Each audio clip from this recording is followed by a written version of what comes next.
पोरांना त्रास देते आणि शिकवत नाही, दारू पिऊन येऊन काय पण बोलते उलट सुलट.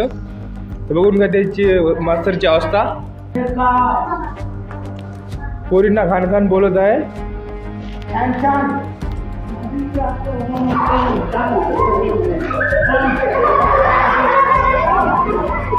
शिक्षणाचे धडे देणारा शिक्षकच जेव्हा दारू पिऊन धिंगाणा करतो आणि विद्यार्थ्यांना घाबरवतो, तसंच त्यांच्यासोबत चुकीचं वर्तनही करतो, तेव्हा त्या विद्यार्थ्यांच्या मनावर काय परिणाम होत असेल याचाच नको असा प्रत्यय जो आहे हा माहूर तालुक्यातील एका गावातील शाळेत आलाय. नेमका काय हा प्रकार आहे तुम्हीच पहा. पोरांना त्रास देते आणि शिकवत नाही, दारू पिऊन येऊन काय पण बोलते उलट सुलट. बघून का त्याची मास्तरची अवस्था.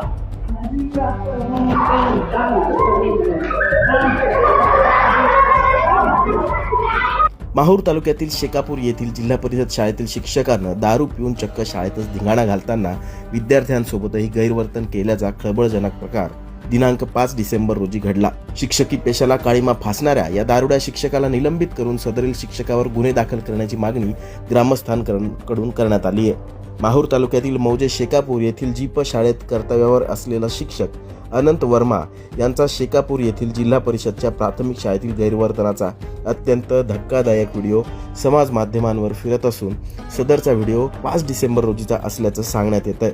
दरम्यान मिळालेल्या माहितीनुसार शेकापूर जिल्हा परिषद प्राथमिक शाळेचे शिक्षक अनंत वर्मा हे नेहमीप्रमाणे काल 5 डिसेंबर रोजी शाळेत दारूच्या नशेत आले होते. त्यामुळे वर्गामध्ये बसलेल्या विद्यार्थ्यांना शिकवण्याऐवजी त्यांच्याशी कथितरित्या अश्लील भाषेत बोलत होते. अधूनमधून विद्यार्थ्यांच्या अंगावर धावून जात विचित्र डान्स करत होते.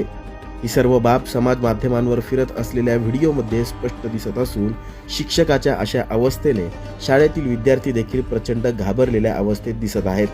दरम्यान लाखो रुपयांचा पगार घेणारा दारुडा शिक्षक अनंत वर्मा हा विद्यार्थ्यांना शिक्षण न देता वर्गात दारू पिऊन येत असल्याचा गंभीर प्रकारामुळे विद्यार्थ्यांच्या सुरक्षिततेचा प्रश्न ऐरणीवर येऊन ठेपलाय. विद्यार्थ्यांना शिक्षण देण्याऐवजी कर्तव्यावर असताना शाळेत अश्लील हातवारे करून शैक्षणिक नुकसान करून त्यांच्या बालमनावर विपरीत परिणाम करणाऱ्या शिक्षक अनंत वर्मा याच्यावर शिक्षण विभागानं त्वरित निलंबनाची कारवाई करून तातडीनं गुन्हे दाखल करण्याची कारवाई करण्याची मागणी पालक वर्गाकडून करण्यात येत आहे.